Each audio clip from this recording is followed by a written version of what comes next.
Welcome back to Live With, brought to you by Species Nutrition. Visit speciesnutrition.com. I'm Dave Palumbo, and today's guest is our old friend, Gregg Valentino. Welcome back to the show. What's up, Dave? How you doing, my brother? All right, Gregg, let's get cut to the chase, because I ran an interview last week. It was very controversial, and people seemed to like it. It was an interview that talked about the death of Paul DeMayo. A lot of us, I personally thought he had just OD'd on on heroin. It was a fluke. He picked up a hot bag, whatever. Turns out, according to Jim Tamagini, who we had on the show, who knew Paul very well, he said that at least he implied that it was murder. That I guess the story he told was that Paul robbed some old lady of her OxyContin. Because Paul was a drug addict, and the lady supposedly he robbed was the mother of his drug dealer, who then gave him a bad bag that him and his training partner split, and I guess they both died like a day apart. That's the story that we heard on the show. Now, you commented on the YouTube thread that you had a lot more information regarding that, and that you had been in contact with Paul prior to his death. Oh, yeah. What happened? So Tell us the story, according to what you know. Here's the deal. Now, I don't know Jim, and I'm not, I have no ill feelings or any of that stuff. I'm not trying to cause no war or any of that. But let me. There's a lot of shit I want to say, so I'm gonna. And I know guys are waiting to hear this stuff. First of all, I know Paul DeMayo since he's a teenager. Okay, I know him a long. What's that? How did you meet him? I met him actually through Bob Bonham, and he was a young teenager, and he just started competing. And Bob had one of his infamous. This is in the '80s, right. At the end of the '80s. He had one of his infamous. You've been there. Champions Day. Right. And Paul was a young kid at the time. Now, here's the thing. When I met Paul, he was not on drugs. And I can tell you something. He was a high school football player who absolutely adored football. Right. All right. There's a huge chunk. They're talking about Paul like he was a drug addict, which he was, okay, but he wasn't that way all the whole time. There's a reason why Paul got fucked up, and nobody's talking about that. And now, what I knew before you tell your story, let me tell my story. First of all, for people who might be tuning in and don't have any clue what we're talking about, Paul DeMayo was a bodybuilder back in the '90s. He was known as Quadzilla. He had the biggest quads, out there. He won the Junior Nationals, beating Kevin Levrone that year in 1991. I was with him. On Gregg's poster. And then he wound up eventually getting his pro card in '94, winning the overall at the Nationals. Went to the Olympia that same year, or the year after that, on a special invite. Didn't really want to be there. I think he placed like 10th or 11th or 12th or something like that. And then we never saw him compete again. And obviously there was a lot of folklore about what happened. He went to jail for firing a gun, supposedly at his girlfriend. He said he fired it in the air. Massachusetts has very strict laws. He went to jail for minimum 2 years, came out, never really got back into the bodybuilding industry, and just and wound up dying. So now you knew Paul from when he was a teenager, you said? Yes. Okay. I was friends with Paul. By the way, I was with Paul. Okay, when he beat Kevin Levrone. I met Kevin Levrone. Kevin Levrone had only done like 2 shows or whatever. We knew that Kevin Levrone was going to be a superstar. We all went out to dinner together. Kevin came with us. So you must have been with Aceto too, because Aceto was doing his diet, right? I've known Aceto before Aceto knew who I really was. You know what I'm saying? I knew him a long time. I'm sorry. Hey, get. My mother-in-law's barking. Throw him some raw meat, Gregg. Chuck him a steak or something. Fuck, holy shit. Take your mother-in-law outside. Give him some spaghetti and meatballs. That's what they give the Italians. People don't realize that Italians give the dogs spaghetti and meatballs, right? I tell you what, I'd fucking poison the meatballs. I'll give him poison. Unbelievable. Anyway, but you see this show? This was my show. Right. Okay, this is 1991. I had him. He was already my good friend. He guest posed for me. Where the fuck is it? Anyway, you can see it. I can It's see the Atlantic States NPC. What nobody knows is that I was running shows before Steve Weinberger was in the NPC, okay, under Carl Campagna. Right. Nobody knows that. You did it a long time ago. You were doing shows. Yeah, a long time. I started in 1986 running shows. The NPC was like a year or two old. That's it. Right. You had Lee Haney. Did you have Lee Haney for one of your guest posts? You say he fell asleep in your car, right?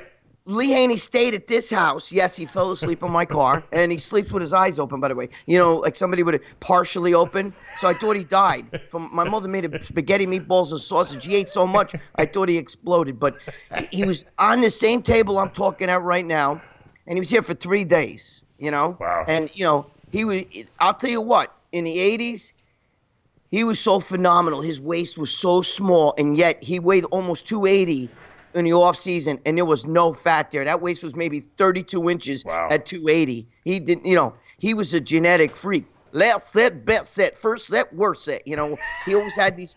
That's as easy as duck butter soup. He come up with all these fucking, you know. We thought Ronnie was original, so you're saying Haney came before Ryan. Oh, really. Haney had all those things. You know what I mean? He used to tell me I can't eat the potatoes because they bloat my lower intestines. You know. You know, so he only ate rice. He didn't like potato. He felt bloated in the lower intestines. Yeah. Well, he would know. It was his intestines, right? Oh, dude, let me tell you. Come on, how many guys like that? He could suck in his stomach where you saw his rib cage. Yeah, you know he had a good vacuum. Haney had a very good Unbelievable. vacuum. Unbelievable vacuum. And he All wasn't a little back guy. to DeMayo. Back to DeMayo. So I met Paul, and he was a young kid, and he was like hungry, and he started falling in love with this bodybuilding stuff, right? Mm-hmm. And I'm getting to something. And, you know, we would talk on the phone, and he would come up to see my friend Alex. I don't know, Dave, you've met Alex, but I don't know if you know, if I say do you know Alex Abay? He was actually his second in the NABA. He was like, you know, Bob Gruskins was president, and then he was second.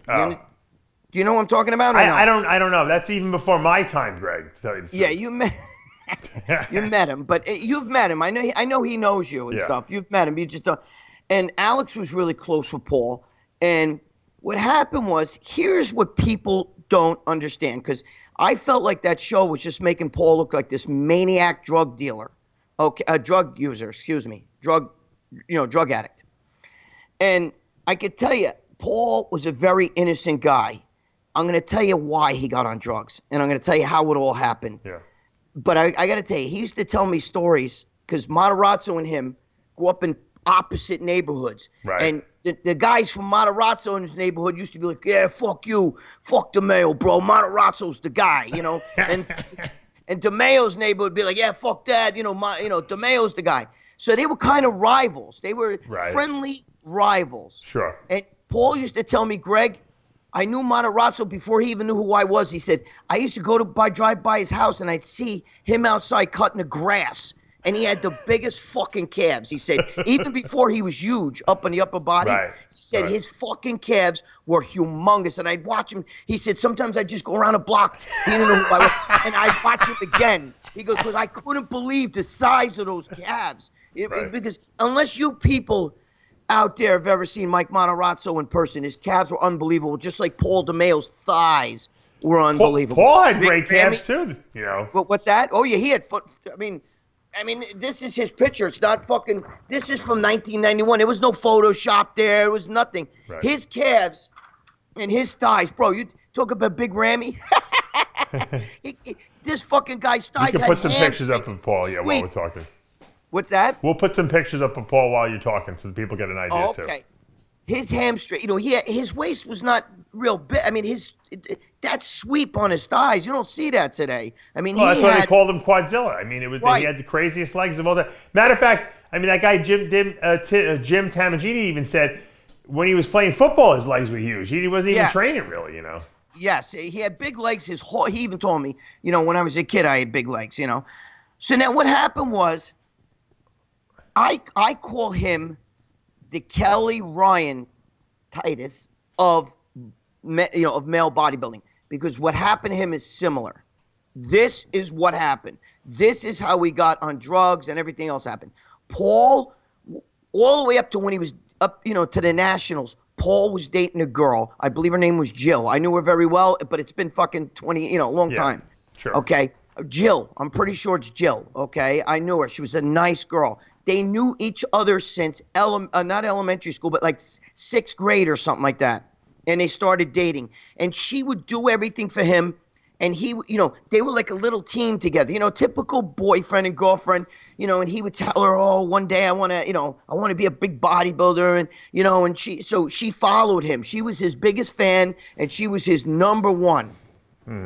Okay. Now what happened is Paul starts getting a lot of publicity. Paul starts doing magazines. Paul starts dating. I'm not going to say who it is to you. I'll say it off. I know. I can say it. I'll say it. Paul starts dating Debbie a girl. Halo. Huh? Debbie Halo, right? It was no, it wasn't her. All right, shut up. My girlfriend said, "Don't say anything." I'll tell you off. Let's put it this way: he did a magazine shoot with her. You know what I'm saying? And she drove him nuts. He did date. Shut up! Holy shit! Get your own show. Jesus Christ. Anyway, she's like, don't say anything, you're going to get in trouble. What happened was when he started dating this girl, okay, he did date Halo, but he also dated this other one. And he complained, he told me she drove him fucking crazy. Right. And he started getting around the bodybuilders and all these other schmoes and all of that shit. So he started getting like a little wacky. Do you understand what I'm saying? The fame kind of went to him a little bit. And he started partying, and he lost his girlfriend, okay? His girl who was there, the girl who kept him grounded, the girl who was his high school sweetheart, went to the prom together. You're an innocent kid. Now you're dating these hot chicks that are all fucking in California. You're banging girls out there that are all like these fitness girls, and they're all, they're all poison. You know what I mean? Because they're all looking. I had a girl come up to me and tell me, you're hot. And I'm like, dude, I'm not fucking hot, okay? I'm ugly. If you don't believe me, ask my girlfriend. She'll fucking tell. I'm fucking ugly, okay? No, who the fuck's going to want to date this, right? And I told you, you just want to, it's back when I was with Blackman. And you know what's funny? I have a picture. I could actually show you the two chicks. Two chicks came up to me, were hitting on me, and I turned them on to Romano. Romano came over. Fucking go with John. You know what I mean? Dude, they don't want to. You know how it is. These people, even guys, they latch on to you and shit because they want to get somewhere. They think, oh, this guy's got connections and shit. Can you hook me up? You know how many people I get even writing to me? Guys you see on the internet, they ask you, oh, can you get me in? I want to get in a magazine, or I want to get out of here. You know what I mean? Anyway, so now Paul dropped his girlfriend of all those years. Wow. I mean, he was doing, fucking around and doing fucked up shit, and he became a different person. Just like if you knew Kelly Ryan and then you knew Kelly Titus, she was a different girl. Sure. Am I right or wrong, Dave? No, you're right. All right. So the minute that lifestyle started, okay, and a lot of these guys, Dave, are all fucking drug addicts and party animals and all kinds of shit. Let's face it, you see them on, hey, what's going on? And then, you find out later on in this and fucking, doing everything else and pop the Oxycontins and everything. So it's not, a lot of these guys, I've been around them. I mean, I've seen Dorian so fucking lit. I just did Generation Iron. I don't even want to tell you what they were telling me. I'll tell you off fucking camera because I'm not going to want to meet Dorian now. We got to have another show with him fucking attacking and everything. But they were just telling me, let's just face it. They had to stop cameras because he gets lit. I seen him. I've been with him in a sound factory. We're stuck in a corner like this, and he's just bouncing up and down and shit. And then Danny's out here. We're looking over the fucking balcony, and they're, that song "Shiny Disco Balls" is playing, and me and Bob Bonham are just looking over, and Bob's like, "Oh shit, look at Dorian," and he's in an ocean downstairs of club kids in an ocean. And he's got his arms up like this, like to Jesus. And they're dropping like not confetti, but they're dropping like dry ice shit down. And, that song playing, disco, and he's up there like this. And he's just He's got sunglasses on and a mesh shirt. Yeah. The difference was Dorian was done competing, though. That was the difference, right? Yeah, he was. Oh, was he done competing, bro? Bob's going to be look at him, and I didn't even realize. I'm going, who the fuck is that? It looked like an old man, but it was Dorian. He was lit. Yeah. Anyway, so get back to Paul. So what happened was Paul was dating this girl, and he lost her. That was his anchor. And he got caught up in the whole, I'm going to be a pro bodybuilder scene, the California scene. Right. You get to meet all these fucking guys. You meet all these like ticks and leeches and the photographers that are really male schmoes. Right. And they want to fucking, I'll get you pictures. I'll hook you up with this magazine, with that magazine. You know what I mean? And then they party, and all the girls are big partiers too. Yeah. So you start doing that shit, and before you know it, he's with all these girls, and they're fucking driving him fucking crazy. You know what I'm saying? Right, because he just wants to train and eat tuna and rice. That's why. Right. That's what's funny? That's actually the truth, Dave. No, I know he loved to train. He wanted to train, and he wanted to be a pro bodybuilder. But, when you get these fitness girls and they're shaking that ass in front of you, and you start, when you get all these guys telling you how great you are and you're going to be the next, Mr. Olympia and all this other shit, and then you go to the parties and the private parties and you're at a swimming pool party and they're taking the tops off and they're swimming around, you start fucking getting lost in that shit. Okay, so then he starts doing drugs. Now, let me tell you something. He got so bad that I used to talk to him, and he used to talk to my friend Alex. My friend Alex used to send him a little bit of money, you know what I mean, which was not helping the situation. No, a lot of people did. I know Ed Carnes was sending him money too. Yeah, but he was doing it with it to the point where, guys, listen to me. His own family said no more. I don't know the whole story, but I know he was telling Alex. I think him and his father got into it. Okay, because they were like, no more, because he's stealing from the family. You know what I mean? You could have like a family heirloom, like, oh shit, look, this has been in the family. There's a lacrosse trophy, by the way. It's been in the family for 50 years, and now it's gone because he fucking hawked it to support it, because that's what heroin does. You get so fucking bad, and that's what was happening to him, was he was stealing from the family, and he was exhausting all of his friends who were there for him when he was a bodybuilder and young, were all gone. Right. And then you call up your ex and you say, hey, listen, maybe we could get back together again. And she's like, hey, dude, I'm with somebody else now. Sorry. I was there fucking cleaning your calzones and fucking, fucking making you skinless chicken and shit when you needed me. Right. But now you see some piece of ass and you get lost in that shit. Now you want to come back? Sorry. It's kind of thing like what happened with Marilyn Monroe and Joe DiMaggio. Joe DiMaggio was married to Marilyn Monroe, said, listen, I want you to have some kids with me. Let's do it. Yeah. No. I got my career. I got to do this. By the end, she called Joe DiMaggio a couple of days before she died, and she said, I made a mistake. I want to come back. I wish we would have had kids. All I'm telling you is that's kind of what happened. Same thing with Kelly Titus. We don't even know where she is. She's down a rabbit hole right now because of what this fucking guy changed her. She was such a fucking good girl. Yeah. And Paul was a good guy, but when he lost Jill, he fucking went nuts. She was his anchor. And then with the drugs, So, Greg, it wasn't just that he had a couple Percocets because he hurt his calf. That's what I heard. That's what he told me. No. He was partying, is what you're saying. Listen, all these guys use these excuses, Dave. They all use how many people, I got hooked on Percocets because, I hurt myself or I had a bad back and the doctor gave them. Bullshit. I had 2 operations on my hands and shit, and they gave me fucking that shit, and I took 1. I won't take that shit ever again. I get cross-eyed. I get all chagad like I'm fucking, no way. I don't know how anybody can find a pleasure in that. But he started doing the heroin so bad that just like a lot of other drug addicts, they destroy everybody around them. So nobody wanted to be his friend. Right. So he called my friend Alex, okay? And Alex lives here where I live. And he said, Alex, I want to come down. I want to come stay with you for a while, which I think he would have worked Alex for the got old. But Alex wanted to clean him up because his own family had it with him. You know what I mean? Listen, you're a fucking drug addict now. Right. He was so bad. He told me when he was in jail, he said, for 8 or 9 months, I couldn't even do a push-up. I was so depressed. He was mega depressed in jail. Mega depressed. He told me that from his lips to my ears. I couldn't even do a push-up. He almost hated bodybuilding, and it wasn't bodybuilding's fault. And he did tell me that he shot the gun in the air. He told me that too. So, I don't know if he aimed it at the girl. Was he on drugs then? Before he went to jail? Yeah, he was on drugs.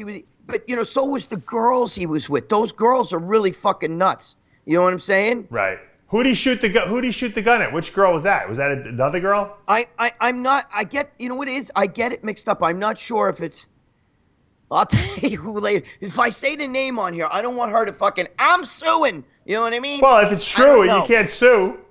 Let's just say he was on the cover of a magazine with her. You know what I'm saying? He was on the cover of a magazine with a lot of girls. No, well, you know what I'm. I know he was on the cover with Debbie Halo. That's why that's the name that came to my head. No, it wasn't her. Was it a local girl? Yeah. Will you shut up? Go in a room. My girlfriend's like, don't say anything. Oh my God. But look, you get your own show. What was she dating? Was she dating someone else? Big mouth. What's that? What was she dating someone else at the time? What happened was, yeah, she, you know how it is. You start getting lit, and the girl finds you at first. The girl finds you attractive, and you guys doing cover shoots together and this and that, and now she sees you're kind of getting more fucked up on drugs and everything, and now you're bodybuilding, and then you're fucking stealing her money and all that shit, so you don't get along. You know what I mean? So now you come home and where's my drugs? Where's my fucking ass? And you fucking go nuts. You know what I mean? Was he living? Was it this in California? Was this where he was in Boston? I don't remember, Dave. That I can't remember. I honestly don't remember. I don't remember. It wasn't like a Monica Brandt, was it? No, wait a minute. It was. I don't know where he shot the girl, but at the end, shot at the girl. But at the end, he was in Boston because he was coming. Oh. The day he died, he was coming down on a bus. He got a bus ticket. He was going to come down and stay with my friend Alex. Yeah. Because Alex was like, look, dude, you got to clean up, man. You know what I mean? And he wanted to stay with Alex. Now, Alex had some schkarol, so Paul might have had ulterior motives. You know what I mean? Oh, so you think he was coming down to get drugs? Well, to maybe work my friend to get the schkarol from him to get the drugs. He was bad. Listen to me. When guys are bad, okay, they're so bad, they don't even think straight. They robbed their mother. They would take their grandmother's fucking wedding ring off her finger, like that's 100 years old, and hawk it. They don't think rationally. That's what happens when you're on drugs. You know what I mean? And I've seen it many a time. I know how it is, and they do shit on a sneak, and they try to let you know, no, I'm fine. Everything's under control. I don't believe that he was murdered. I think he just caught a hot package. You know what I mean? I don't believe he was murdered. I think, I understand his friend there saying that stuff. I don't know if he robbed somebody. Ed Connor said he heard he owed the drug deal $18,000. And that was what he heard. Yeah, but you know what? He owed the drug. I once owed the drug dealer $30-something thousand. If he killed me, he wouldn't have got his money. Right. You know what I'm saying? Right. I don't believe that. There's all rumors. I don't believe that. He took a lot of money from a lot of people. Yeah. And I think that my thing is, I think what happened was, after a while, when your own family tells you, listen, you got to go clean up yourself.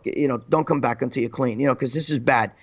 I think that he couldn't afford the stuff as much. And then when he got some stuff, heroin's a funny thing, Dave. If you use heroin today, tomorrow the same amount of heroin don't affect you. It's like ephedrine, you know what I mean? The next day, you got to use a little bit more and a little bit more to the point where you're up to like little 6 packets a day of heroin, you know what I mean? Right. Now, if you don't do it for a week or two and then you go back to 6 packets, the recipe for death. Right. Am I right or wrong?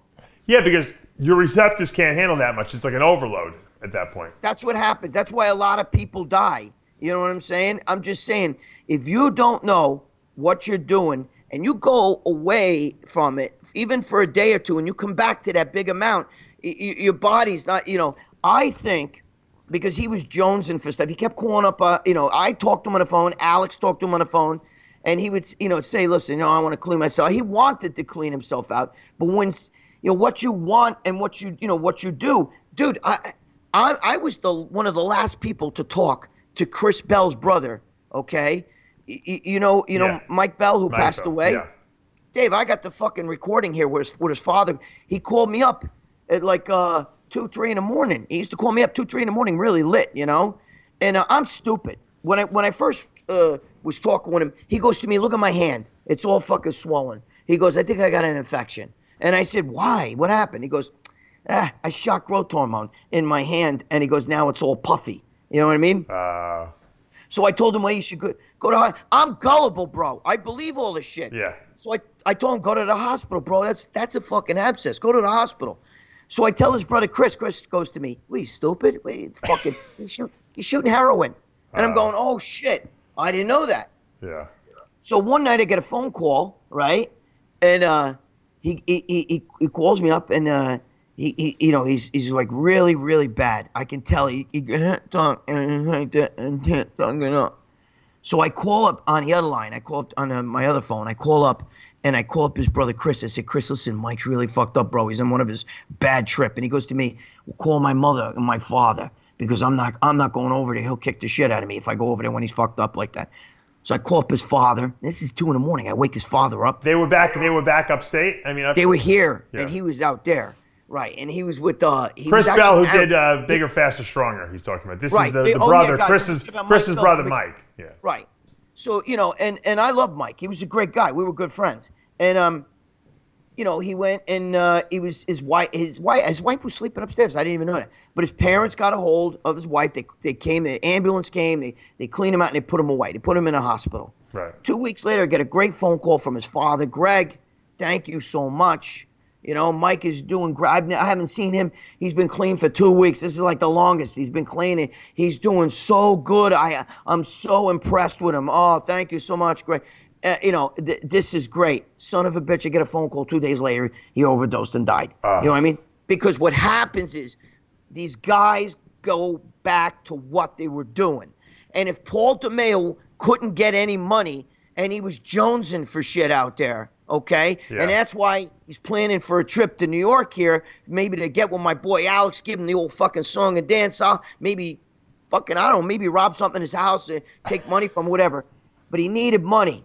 And he might have, gone a day or two without doing that shit and then fucking took it. But I don't believe he was murdered. I know drug dealers. I know the worst drug dealers on the planet. They don't operate like that. They want their fucking money. You kill a guy, if he owes you money and you kill a guy, he ain't gonna get that fucking money. You know what I mean? You don't think there's any truth to what Jim said about the fact that he robbed the drug dealer's mother? You know what it is? Drug addicts rob the shit out of each other. They steal.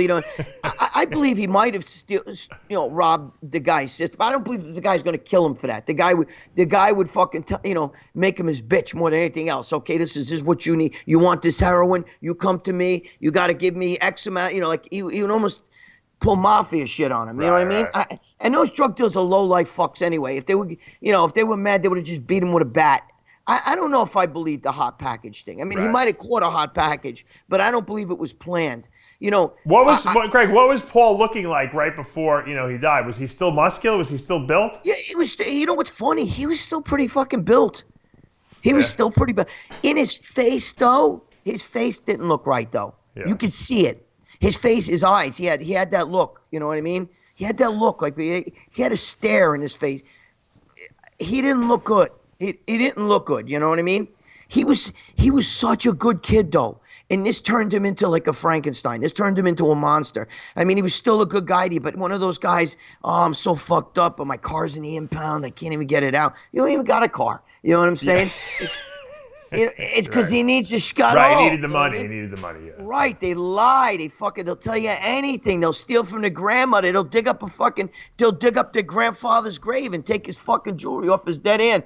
They don't, and it's because they're an addict. And that's it never would have happened if he did not leave that girl, Jill. She was a good girl. She was not into bodybuilding. She wasn't one of these girls that walked around spandex and thong and all that shit. She was a normal girl. She was the kind of girl you marry. You know what I mean? It's better off to have somebody like that than a girl you got to sit there and fucking, oh my God, you're eating that cheeseburger? Oh, that's so bad. You know what I mean? Like, let me eat the fucking cheeseburger. You know what I mean? Like, I I don't think sometimes two industry people don't always go together, you know? Yeah. It's hard because sometimes you butt heads and you compete and everything with each other. Jill was his fucking girlfriend from when he was like 6th grade. She knew him when he was like, when he was just playing Pop Warner football and just a kid, you know what I mean? Yeah.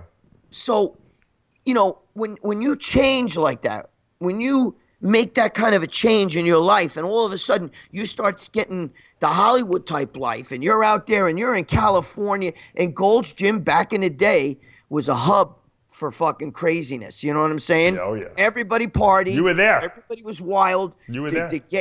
The gay dudes were all over that shit. They would pump you. What do you want? Drugs here. You know what I'm saying? They didn't care. And that's what happened. Yeah. He got caught up in that, got caught up in the girl thing. And boom. And by the way, it wasn't Debbie Halo. By the way, Debbie Halo was with Craig Titus. You know that. That's his ex-girlfriend. Yeah, and Vinny Pazienza. Yeah, I know Vinny really well. Oh, you do?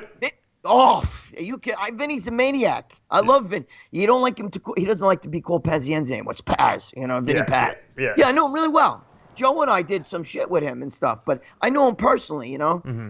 He's a crazy fuck. He's got some great Mike Quinn stories. You know what I mean? I'm sure. Well, he used to hang out with Mike Quinn. The two of them together must have been dangerous. Oh, forget about it. But yeah, I know Vinny Paz. But that's what happens though. And think about it. Debbie Halo, she dating Craig Titus, you date fucking Vinny Pazienza, you're on Paul DeMayo, you got all these other guys. She doesn't date normal guys. If you can't bring the money to her, or you don't have something that she can, a stepping stone for her to further her career, then they don't want you no more. So if they see that you're starting to do a lot of drugs and you're getting all fucked up, then they're like, you're Sunday's news on Monday, and guys can't take that shit. You know what I'm saying? Right. It's like they still like, yeah, but I'm fucking Paul DeMayo. Yeah, well, you were Paul DeMayo. You know what I mean? And that's what happens. And then you go back and call your girlfriend who was there from when you were fucking like 12, 13 years old, and you're talking to her and she's already moved on. Now you're lost. You have nobody. You don't know what to do. So you know what you do? You go deeper into drugs. And then your own family tells you, listen, fuck you. You're ruining everything. I tell you, where did grandma's ring go? Where did get out? And that's what happens. It definitely, I've seen it happen with friends I had. Yeah. Oh, we all seen it happen. My girlfriend, this is not funny because the kid is not around anymore. May he rest in peace. I was working for Metrics at the time. This kid tried to sell me Metrics for money because he needed money for drugs. He's like, I'll sell you I'll sell you these packets of Metrics. I'm like, I work for the company. I get it for free. He's like, you can take a few more of them. I said, I don't need it. I get it for free. I said. You know what he would have done? You would have opened up the packets or whatever, there would have been flour in there because they're that fucked up. Look at that kid. What about that kid? There's a kid who was contacting me for a while. I don't want to say his name on here. He's your friend, He was a little bit lit. You know what I'm talking about? I don't know. I'm not sure. Probably. I had a lot of crazy people. The one who drove to Florida with you? Is it yeah. Oh, he was calling you? Really? Yeah. Yeah. He's had past drug problems, yeah. Oh, yeah. You know what I mean? I don't want to say names on here because I don't want to. No, you know what, Greg? The bottom line is that there's a lot of people who have substance abuse issues, and it's not. We're making light of it, but it's really not a funny thing, and it could lead to death very easily. I have a lot of friends that I've lost to drug overdoses and stuff like that, and you try to help people, but the bottom line is you have to want to help yourself, because if you don't want to help yourself, people putting you in rehab, people giving these pep talks, it doesn't mean shit. You got to want to do it inside, and when you're ready to do it and you've hit rock bottom, you'll clean up. Unfortunately, some people never get to that point because they wind up killing themselves doing stupid, crazy shit, like Paul did, or they just have bad luck. They get a bad bag of heroin.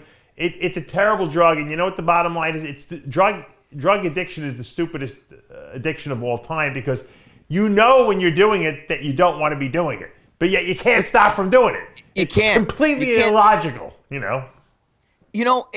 my girlfriend, this one, she passed away 26 years old. The girl that I was talking about, my girlfriend for a while there, she passed away. She was only 26, but they lie and they hide shit. Like, I didn't know she was even doing shit. I knew that her past was, she went to prison for it and everything. But she, she was hiding it. I thought, well, we were together 5 years. I thought, now you're clean and shit. And then I started noticing her acting a little different and stuff. And, I got to go down to see my mother. I got to go here and there. And what it was she was getting, drugs. And when you get that monkey on the back, we're telling this story. You and I, we don't think that this is funny, or we're not making light of it at all. No. But when we tell this story, I'm hoping that one of you guys out there, you see that this really happens, and that this sport is not exempt from. You think that these guys live a healthy life, chewing on a celery stick and fucking, popping some protein pills and shit. Like, I'm a bodybuilder. Not quite. It's not even close to that. A lot of these guys do a lot of other drugs, and it's common. And I've seen Gary Stridham fucking when he was climbing his way up, he had Elise Stridham who fucking cleaned his calzones for him, cooked his fucking dinners, and then when you get superstardom, the girls can't take him, or your head gets in a different way, and now all of a sudden, fuck her, I'm with this girl, she's a competitor. I mean, again, I don't want Dorian Yates hunting me down and shit like that, But I think it's important to preface, the guys that are the most successful as bodybuilders, while they were in the prime of their career, were focused. Okay, yes. They were focused. Maybe after their career or at the end of their career, things changed. But when Dorian was winning Olympias, he was a machine. He had a wife, he had this, he had his kid. Right. He did his training, he slept, and he ate, and that was it. And that's why he was successful. Ronnie Coleman, same thing, machine. Lee Haney, same thing, machine. Lee Haney's the best Jay example. Cutler, machine. That's why these guys were successful. You cannot go out and party. And look, Chris Cormier will be the first guy to tell you, he probably could have been Mr. Olympia had he not lived that crazy party lifestyle when he was in his prime. Because he blew it. He probably could have been even better than he was. But it was amazing that he was able to achieve what he did, given the fact that he would go out and party all night and, do nutty, crazy things, And he, like I said, he'd be the first guy to tell you, hey, I kind of blew it, Oh, absolutely. Listen, I love Dorian Yates, and I'm not throwing a diss at all. But he likes to do things that are a little crazy, he into the mushrooms and all that DMT stuff and all that stuff. And I'm sorry, but I feel like that shit, anything that fucks with your brain and makes you fucking see like aliens talking to you, that's not good. And Lee Haney's the greatest example of. Lee Haney met Shirley, his wife, when they were in kindergarten. And Lee Haney's wife is the one who signed him up. He played football, broke his leg and everything, but he was so built. She said, "There's a bodybuilding contest. You got to go for that because you're more built than those guys." And she signed him up. He will tell you that. Really, I didn't know that story. Huh? I didn't know that. Story. Ask him. Ask Lee Haney. Say, Gregg Valentino told me, and he'll tell you. His wife is the one who signed him up. He wasn't going to do it. He wasn't down with all that. She pushed him. And they're still together today, and they were together from when he was like in kindergarten. You have to understand that that's the way, when you love somebody, and then you like let that go. I believe that Jill was Paulie's fucking. I believe that was his like soulmate. I believe he let this bodybuilding shit. Get into his head. No, right. Like you see movie stars. You're right. Speaking of Lee Haney, I was on an airplane.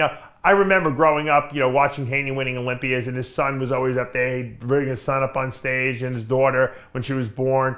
And I'm on a plane. This has to be maybe like 5 or 6 years ago. And I was actually sitting in first class. They had upgraded me or something like that. So I felt like a big shot. And this guy comes up to me, and he kneels down. And he goes, "Hey, Mr. Palumbo," very polite. "I just want to introduce, my name is Josh Haney. Lee Haney's my dad. I follow your stuff." But he was like a full-grown man. He's helping his dad like run the shows. I'm like, weren't you just a kid like the last time I saw you in the magazines? He graduated from the Citadel. Just a really solid kid. Really nice, very good. Values, very polite, and that's because his dad raised him that way.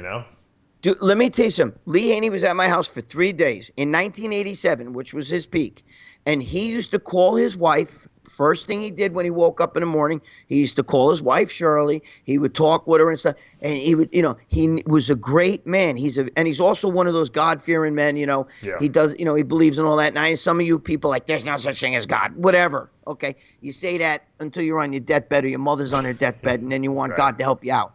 But regardless, I'm just saying, Lee Haney was a different breed of guy. I mean, he was so focused, and he did what he had to do, and all of that. I believe Paul could have been that way.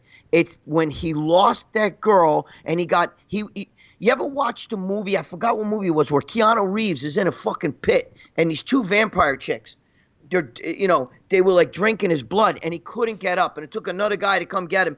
What I'm saying is, that's almost the way it is. You get so caught up and you think, oh, dude, I won the nationals. I'm a big celebrity now in bodybuilding. Now I'm on cover of Muscle and Fitness. My girlfriend, she's cute, but she's average. Look at this girl here, I'm on the cover of a magazine with Denise Paglia. You know what I'm saying? And I'm fucking, and look at the ass on that, and look at the tits and shit. Then you go to a fucking one of them parties out there in California where everybody's doing coke, and the fitness chicks are there and they're swimming. Some take off their clothes, and you got everybody's doing drugs and partying and drinking and shit, and you're thinking like, dude, this is Hollywood, baby. You know what I mean? And that's why you get caught up in that. And then one day you realize, holy fuck, a riptide took me out in the middle of the ocean, and now I'm fucked. Yeah, you know what I mean? Can't swim and back. That's really what happened to him. Well, Greg, I appreciate the insight into Paul. I know a lot of people out there wanted to know the behind the scenes, what was going on there. I didn't know the behind the scenes until you just told me. And we talk all the time, so I never heard all this, information. I didn't realize. But you know what? What you say makes a lot of sense. Now, whether he was murdered or not, I don't think anyone knows. I mean, we'll never know. You're just speculating. Of course, he might have been. He definitely caught a bad bag, whether it was put there intentionally or not.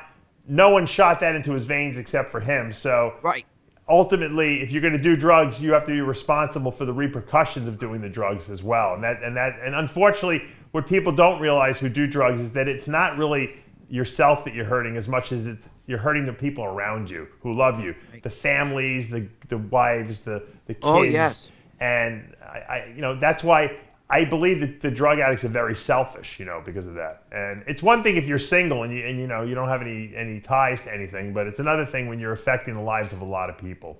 So thank you, Greg, once again, for always being so honest with us. Thank you, Dave. And giving us your insights into what was going on. It is a tragedy in the end of the day, but hopefully if we could save a couple people's lives by retelling the story so that people hear it, maybe it'll get people and wake them up a little bit and have them maybe change their ways.